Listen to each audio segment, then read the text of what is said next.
దివ్యవాణి TV ప్రేక్షకులందరికీ శుభోదయం.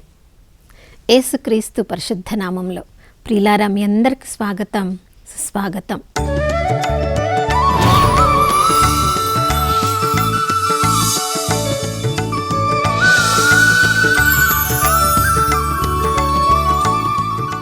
గడిచిన దినమంతా కాచి కాపాడిన దేవునికి మనసారా వందనాలు తెలియచేద్దాం. దేవుని ప్రేమ తరిగిపోలేదు, ఆయన కరుణ సమసిపోలేదు.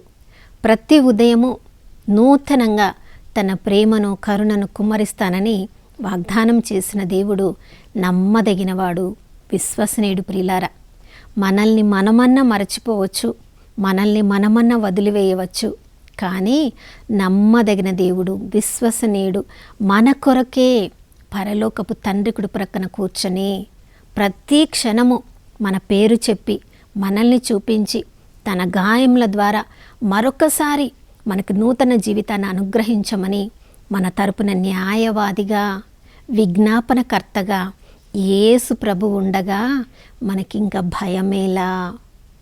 ఎందుకు నిరాశపడాలి? ఎందుకు నిస్పృహపడాలి? ప్రియులారా, నిజమైన దేవుని ప్రేమలో మనల్ని మనం చూసుకోగలిగినప్పుడు ఏ పరిస్థితి కూడా మనల్ని భయపరచదు. కానీ ఈ లోకంలో మనం జీవిస్తూ ఉన్నప్పుడు శ్రమలు ఉంటాయి, సమస్యలు ఉంటాయి. అనుకున్నని విధంగా మనం సమస్యలు ఎదుర్కోవాల్సి వస్తుంది. అకస్మాత్తుగా ఎన్నెన్నో పరిస్థితులు మనకు అలజడిని కలిగిస్తాయి. ప్రియులారా, యేసు ప్రభువు పరలోకపు తండ్రి పరిశుద్ధాత్మ దేవుడు ఎప్పుడు చెప్పలేదు ఈ లోకంలో మీరు శ్రమలను అనుభవించరు అని. చూడండి, యాకోబు రాసిన లేఖ 1వ అధ్యాయము 2వ వచనంలో ప్రభు చెప్తున్నారు యాకోబు అపోస్తలుల ద్వారా, మీరు పరీక్షలు ఎదుర్కొనున్నప్పుడు మిమ్మల్ని మీరు అదృష్టవంతులుగా భావించుకొనుడు. పరీక్షలు ఎదుర్కొనున్నప్పుడు అంటే తప్పకుండా మీకు పరీక్షలు ఎదురవుతాయి. అక్కడ ఒకవేళ మీకు పరీక్షలు ఎదురైనట్లయితే అని వ్రాయబడలేదు. ప్రియులారా, మీరు పరీక్షలు ఎదుర్కొనున్నప్పుడు అంటే తప్పకుండా మనందరి జీవితంలో సమస్యలు కలుగుతాయి. అది చిన్నవాళ్ళు కావచ్చు, అప్పుడే పుట్టిన బిడ్డవాళ్ళు కావచ్చు, వివాహమైన వాళ్ళు కావచ్చు, వృద్ధ వయస్సులో ఉన్నవాళ్ళు కావచ్చు, ఎవరైనా కావచ్చు. సమస్యలు అందరినీ కూడా వెతుక్కొని వస్తాయి. సమస్యలకు పక్షపాతము లేదు. పెద్దవాళ్ళు, చిన్నవాళ్ళు, ఆడవాళ్ళు, మగవాళ్ళు ఏ పక్షపాతం లేకుండా అందరూ కూడా ఈ లోకంలో సజీవుల లెక్కలో ఉన్నవారు అందరూ కూడా శ్రమలను ఏ క్షణంలో ఎప్పుడైనా ఎదుర్కోవడానికి మనం సిద్ధంగా ఉండాలి. అవును ప్రియులారా, సమస్యలు అనుకున్నన్ని పరిస్థితుల్లో మనకి వచ్చినట్లు అనిపించినా కానీ మనల్ని సృజించిన దేవుడికి మన గతము తెలుసు, మన ప్రస్తుతము తెలుసు, మన భవిష్యత్తు కూడా తెలుసు. అందుకనే సిరాకు పుత్రుడైన యేసు జ్ఞాన గ్రంథము 2వ అధ్యాయం 1వ వచనంలో ప్రభు చెప్తున్నారు, నీవు దేవుని సేవింప కోరేదవేని పరీక్షలు ఎదుర్కోవడానికి నువ్వు సిద్ధంగా ఉండు. అది మన కుటుంబ సభ్యుల నుండే కావచ్చు, బయట వారి నుండే కావచ్చు, మనలో జరిగే అంతరంగ పోరాటం ద్వారా కావచ్చు. ఏదో రకమైన పరీక్షలను మనము ఎదుర్కోవాల్సి వస్తుంది. కానీ అలాంటి ఆపదలు, పరీక్షలు ఎదుర్కొనినప్పుడు గుండె నిబ్బరము కలిగి ఉండుము. నిరాశకు, నిస్పృహకు లోను కావద్దు. ప్రియులారా, శ్రమలను చూసి భయపడి, విచారపడి మనం నిరాశకు, నిస్పృహకు మనము తావు ఇచ్చినట్లయితే సైతానికి తావు ఇచ్చిన వాళ్ళం అవుతాము. చూడండి, ఎప్పుడైతే నిరాశ, నిస్పృహకు లోనవుతున్నామో దేనివల్ల అది మనకు జరుగుతుంది? ఆ పరిస్థితిని మన దృష్టంతో ఆ పరిస్థితి మీద పెట్టడం ద్వారా దానివల్ల భయము కలిగి నిరాశకు, నిస్పృహకు మనం గురి అవుతాం. కానీ ఎప్పుడైతే అన్ని పరిస్థితులను నాకు అనుమతినిచ్చిన దేవుడికి తెలియకుండా అది నా దగ్గరికి రాలేదు, ప్రతి పరిస్థితికి పరిష్కారం నా ప్రభువులో ఉందని విశ్వాసం మనం కలిగి ఉంటే ఏ భయానికి మనము లోబడవలసిన పని లేదు. ప్రియులారా, దేవుని చిత్తంలో లేనప్పుడు మాత్రమే మనకు శ్రమలు కలుగుతాయా? కాదు ప్రియులారా. మార్కు సువార్త 4వ అధ్యాయం 35వ నుంచి మనం చదువుతున్నప్పుడు చూడండి, యేసు ప్రభువే స్వయంగా తన శిష్యులతో చెప్పారు, ఆవలి తీరమునకు పోదాము రండు. అంటే ఆవలి తీరంలో ఏం జరగబోతుందో, ఆ పడవలో వాళ్ళు సముద్రంలో వెళ్తూ ఉన్నప్పుడు ఏం జరగబోతుందో, యేసు ప్రభు స్వయాన మనిషి అయినప్పటికీ ఆయన దేవుడు కూడా కాబట్టి ఆ ప్రయాణంలో ఏం జరగబోతుందో యేసు ప్రభుకి బాగా తెలుసు ప్రియులారా. ఆ సముద్రము అలలు వాళ్ళని ముంచెత్తే విధంగా జరగబోతుందని ప్రభుకు తెలుసు కాబట్టి వద్దు వద్దు ఈ సమయంలో మనం వెళ్ళొద్దు అన్నారా? శ్రమను చూసి ఆగిపోయారా? ఆ వచ్చే తుఫాన్ను చూసి తమ శిష్యులను కాపాడుకోవడానికి అయ్యో ఎలా కాపాడాలి, తండ్రి ఎందుకు అనుమతించావని భయముతో, బాధతో, నిరాశలో, నిస్పృహలో యేసుప్రభు కనిపించారా ప్రియులారా? చూడండి, ఆ పరిస్థితిలో మనం చూస్తుంటే ప్రభు చక్కగా తలగడి కింద తల అంచి ఆయన నిద్రపోతున్నారు. అంటే ప్రభు సాధారణంగా మనిషి ఆ రోజంతా ఎంతోమందిని స్వస్థపరిచి, ఎంతోమందిని ఓదార్చి చాలా అలసిపోయారు కాబట్టి ఒక మనిషిగా యేసుప్రభు కూడా అలసిపోయారంటే, అలసిపోయి నిద్రిస్తున్నారంటే చూడండి, ఆ మనిషికి ఉండే భావం ఉన్నట్లయితే ఆ యొక్క సరస్సులో, ఆ సముద్రంలో అలలకి చనిపోతామనే భయం కూడా యేసుప్రభుకు ఉండాలి. కానీ లేదు ప్రియులారా. కానీ ఎవరికి ఉంది? విశ్వాసము లేని శిష్యులు చూడండి ఏమంటున్నారు, ప్రభువా మేము మరణించబోతున్నాము, మా గురించి మీరు పట్టించుకోరా. మరి యేసుప్రభు కూడా మనిషే కదా, యేసుప్రభు ఎందుకు చక్కగా నిద్రపోతున్నారు, శిష్యులు ఎందుకు భయముతో ఉన్నారు అంటే యేసుప్రభుకి పరలోకపు తండ్రి మీద విశ్వాసం. ఏ ఉద్దేశం కొరకు పరలోకపు తండ్రి ఈ లోకంలోనికి నన్ను పంపించారో అది జరిగే వరకు, సిలువ మరణము వరకు ఏది కూడా ఈ లోకంలో నాకు మరణాన్ని కలిగించదు అనే తండ్రి మీద విశ్వాసం యేసుప్రభుకు ఉంది ప్రియులారా.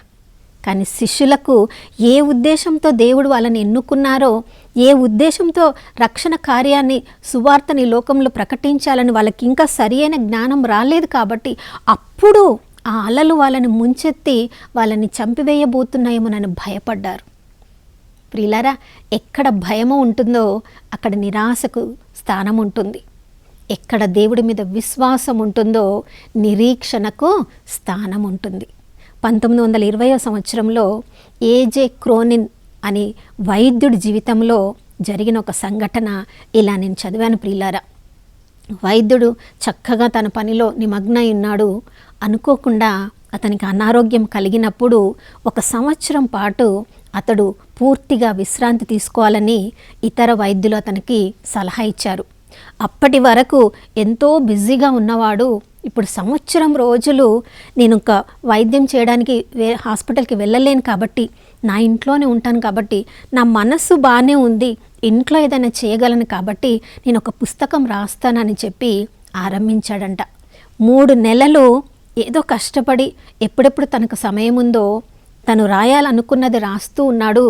తర్వాత తను రాసింది చదువుతున్నప్పుడు తనకి అంత నచ్చలేదు కాబట్టి, అయ్యో ఎంత సమయం వృధా చేశాను, విశ్రాంతి తీసుకోవాల్సిన సమయాన్ని ఎంత కష్టపడి రాసినా దాంట్లో ఏమీ అంత మెచ్చుకోదగింది ఏమీ లేదు కదా, ఇది ఎవరికి అంత ఉపయోగపడదు అని చెప్పి దాన్ని చెత్తబుట్టలో వేసి కాసేపు అలా బయట తిరుగుతాను అని వెళ్ళారంట ప్రియులారా. బయట తిరుగుతూ ఉన్నప్పుడు ఆంగస్ అనే ఒక రైతు వృద్ధుడు భూమిలో గడ్డపార తీసుకుని తవ్వుతూ ఉన్నాడంట.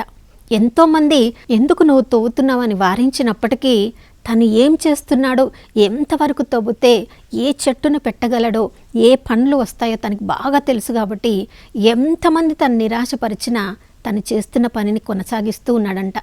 అదే సమయంలో ఈ వైద్యుడు అక్కడికి వెళ్ళి, ఎందుకయ్యా ఇంత పెద్ద వయసులో ఈ పని చేస్తున్నావు అన్నప్పుడు, ఎంతమంది ఏమి చెప్పినా నేను చేసే పని నాకు నచ్చినప్పుడు, దాని ద్వారా ఎంత ఫలాన్ని నేను పొందబోతున్నానో నాకు బాగా తెలిసినప్పుడు, ఎంతమంది వారించినా, నాకు కూడా కొన్నిసార్లు కష్టం అనిపించినా కూడా దీని ముందుకు కొనసాగించినప్పుడు నా తర్వాత ఎంతోమంది ఈ చెట్టు యొక్క ఫలాలను తింటారన్నప్పుడు ఆ వైద్యునికి కూడా తన మీద ఆశ తిరిగి ఆశ కలిగిందంట ప్రియులారా.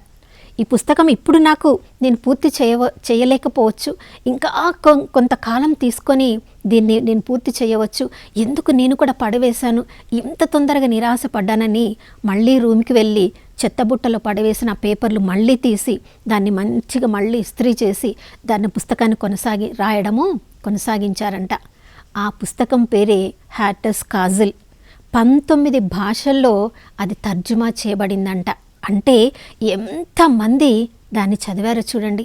3 మిలియన్ల కాపీలు ఆ పుస్తకం అచ్చువేయించి అందరికీ అది అమ్మబడిందంట. నా ప్రియ సహోదరి, కొన్నిసార్లు మనం చేస్తున్న పని వెంటనే మనకి ఫలితాన్ని చూపించదు. యేసు ప్రభువే వారితో స్వయంగా ఉన్నప్పటికీ కూడా నిరాశలో, విచారంలో శిష్యులు మునిగిపోయారు. కానీ ప్రభు ఉండగా మనకెందుకు అధైర్యం, విచారం ఎందుకు అని తమను తాము ధైర్యపరచుకోలేవారు. ఎప్పుడు నిరాశ కలుగుతుందంటే ప్రియులారా, దేవుని సన్నిధిలో మనం ఉన్నప్పుడు, ఆ సన్నిధి ఇచ్చే బలముతో మనం నింపుకున్నప్పుడు నిరాశ కాదు, నిరీక్షణలో మనము ముందుకు కొనసాగుతాం. యెషయా గ్రంథం 43వ అధ్యాయంలో ప్రభు చెప్తున్నారు, నీవు నా సొత్తు, నేను నిన్ను పేరెత్తి పిలిచాను, నీవు భయపడవద్దు, నేను నీకుండగా నువ్వెందుకు భయపడుతున్నావు. ప్రియులారా, మనమందరం దేవుని సొత్తు. యేసు ప్రభు రక్తంతో వెలనిచ్చి కొనబడిన వాళ్ళం. మనం రాయబారులుగా ఈ లోకంలో జీవించవలసిన వాళ్ళం. ఆ దేవుని సన్నిధిలో మనల్ని మనం నింపుకున్నంత వరకు దేవుడు నా పక్షమున ఉండగా ఏ పరిస్థితి ఏది కూడా మనకి విరోధిగా మారినప్పటికీ ప్రభు ఉన్నాడనే ధైర్యంతో, ప్రభు సన్నిధితో మనల్ని నింపుకున్నంత వరకు ముందుకు సాగిపోగలం. ప్రియులారా చూడండి, ప్రభు మన గురించి శ్రద్ధ వహిస్తున్నారు కాబట్టి మీ విచారములన్నీ కూడా ఆయనపై మోపండి అనే వాక్యం మనల్ని ఈ ఉదయకాలంలో ఆహ్వానిస్తుంది. ఈ లోకంలో ప్రజలు మనల్ని పట్టించుకోకపోవచ్చు, మన సొంత కుటుంబ సభ్యులే మనల్ని వదిలివేయచ్చు. కానీ నీ కొరకు, నా కొరకు తన రక్తాన్ని ధారపోసి వెలగా చెల్లించిన ప్రభువు, నేను నీ గురించి శ్రద్ధ వహిస్తాను, ఎందుకు నిరాశలో ఉన్నావు, ఎందుకు నిస్పృహలో ఉన్నావు, నీ భారమంతా నాపై మోపుము అని ప్రభువే ఈ ఉదయకాలంలో మనందరినీ ఆహ్వానిస్తుండగా, ఏ పరిస్థితి నిన్ను నిరాశకు లోను చేస్తుంది, ఏ స్థితి నిన్ను నిరీక్షణ లేకుండా చేస్తుంది, ఎవరు నిన్ను ఈ లోకంలో నీవు జీవించడం వృధా అంటున్నారు, నీ వల్ల ఏ ఫలితం లేదు అని ఇప్పుడు అంటున్నారేమో, కానీ ప్రభు సన్నిధితో నిన్ను నీవు నింపుకొని, ప్రభువు నా పక్షమును ఉండగా ఎవరు ఏం చెప్పినా నేను ముందుకు సాగిపోతాను, ప్రభువే నా ద్వారా గొప్ప కార్యాలు చేస్తారనే విశ్వాసంలో నీవు ముందుకు ఉంటే, చూడండి ఆ శిష్యులను చూసి ప్రభువు అన్నారు, మీరు ఎందుకు ఇంత భయపడుతున్నారు, మీకు విశ్వాసం లేదా? మన పరిస్థితులను చూసి మనం కూడా నిరాశపడుతూ ఉంటే ఈ ప్రభు సన్నిధితో నింపబడిన మనల్ని కూడా ప్రభువే అదే అంటారు తన శిష్యులతో అన్నట్లుగా, ఎందుకు మీరు భయపడుచున్నారు, మీకు విశ్వాసం లేదా? అవును ప్రియులారా, హెబ్రీలకు రాసిన లేఖ 11వ అధ్యాయం 6వ వచనంలో, విశ్వాసరహితుడగు ఏ మానవుడు దేవుని సంతోషపెట్టలేడు. ఎవరెవరైతే దేవుడు ఉన్నాడని తనకు వెతుకు వారందరికీ కూడా తగిన సమయంలో ప్రతిఫలం ఇస్తారని విశ్వసిస్తారో వారందరినీ కూడా దేవుడు ఉన్నత స్థితిలో లేపుతారు. కాబట్టి ఈ ఉదయకాలంలో నీ జీవితంలో ఎటువంటి పరిస్థితి అన్నా కావచ్చు, నీ అనారోగ్య సమస్య ఏదైనా కావచ్చు, నీ యొక్క ఆర్థిక సమస్యలు ఎంత గాఢంగానైనా ఉండవచ్చు, ఎంతోమంది నిన్ను వెలివేసి ఉండవచ్చు, ప్రభువు నీ పక్షమున ఉండగా ఏ పరిస్థితి నిన్ను ముంచివేసేలా ఉంది, ఏ పరిస్థితి నిన్ను విచారంలో నిన్ను పైకి లేవలేకుండా చేస్తుంది, మనుషులు అందరూ వదిలివేసిన నీటి మీద నడిచినప్పుడు పేతురు చేయి పట్టుకున్న ఆ ప్రభువు ఈరోజు నీ చెయ్యి నా చెయ్యి పట్టుకున్నారు. కాబట్టి మనం సజీవుల లెక్కలో ఉన్నాం. సజీవుల లెక్కలో ఉండి నిరాశలో ఉండడానికి కాదు నా ప్రియ సహోదరుడా సహోదరి, నిరీక్షణ కలిగి ప్రభు అడుగుజాడల్లో నడిచి విశ్వాస వీరులుగా మన ప్రతి పరిస్థితిని ప్రభువు శక్తితో జయించడానికి ఈ ఉదయకాలంలో మనల్ని ప్రభు ఇచ్చే ధైర్యంతో నింపుకుందాం. ప్రభు అడుగుజాడల్లో సిలువనెత్తుకొని ముందుకు సాగిపోదాం. అటువంటి కృపతో నింపమని ప్రార్థించుకుందాం. నాతో కలిసి ప్రార్థించండి. పరిశుద్ధుడైన దేవానికి స్తోత్రములు తండ్రి. నాయన పడవను నాయన నీటిలో ముంచే విధంగా అలలు ఎంతో ఎత్తున పైకి లేస్తున్నప్పటికీ ప్రభా వాళ్ళు విచారంలో మునిగిపోయినప్పుడు తమను తాము రక్షించుకోలేమని తెలిసిన తర్వాత తమను రక్షింపగల యేసు ప్రభు దగ్గరికి వెళ్ళి, ప్రభు ఎంత నిశ్చింతగా నిద్రపోతున్నారో అది చూసైనా వాళ్ళలో ఉన్న భయము, వాళ్ళలో ఉన్న విచారము తీసి వేసుకోగలిగితే ఎంతో బాగుండేది ప్రభువా. కానీ వాళ్ళ మానసిక పరిస్థితిని వాళ్ళు మాటల్లో వెళ్ళిబుచ్చారు. వాళ్ళ సొంత మాటలలో ప్రభువా మేము మరణించబోతున్నామని చెప్పారు. ఎక్కడైతే మరణం ఉంటుందో, మరణపు భయము ఉంటుందో ప్రభువా, విశ్వాసానికి అక్కడ తావు ఉండదు. కానీ ప్రభు తండ్రి చిత్తము నెరవేర్చే వరకు మరణము మీ దగ్గరికి రాదనే విశ్వాసం మీలో ఉంది కాబట్టి ప్రభువా గాలిని గద్దించగలిగారు, సముద్రాన్ని శాంతింపచేయగలిగారు. అయ్యా, తండ్రి సన్నిధిలో మీరు ఉన్నారని మీరు నమ్మారు కాబట్టి ఆ ధైర్యపు ఆత్మ మిమ్మల్ని నడిపించింది ప్రభువా. అయ్యా, మమ్మల్ని మీరు మీ సొత్తుగా మమ్మల్ని ఎన్నుకున్న మేము కూడా మీరు మాలో ఉన్నారు, పరిశుద్ధాత్మ దేవుడు మా చుట్టూ ఉన్నారని ధైర్యముతో మాకు వచ్చే ప్రతి పరిస్థితిని ఎదుర్కోవడానికి గాలిని, పరిస్థితులను, సముద్రాన్ని గద్దింపచేసిన అదే దేవుని ప్రేమ, దేవుని శక్తి మాలో ఈరోజు అంతా కనబరచమని యేసయ్య పరిశుద్ధ నామంలో అడిగి వేడుకొని పొంది ఉన్నాము మా ప్రియ పరలోకపు తండ్రి, ఆమేన్.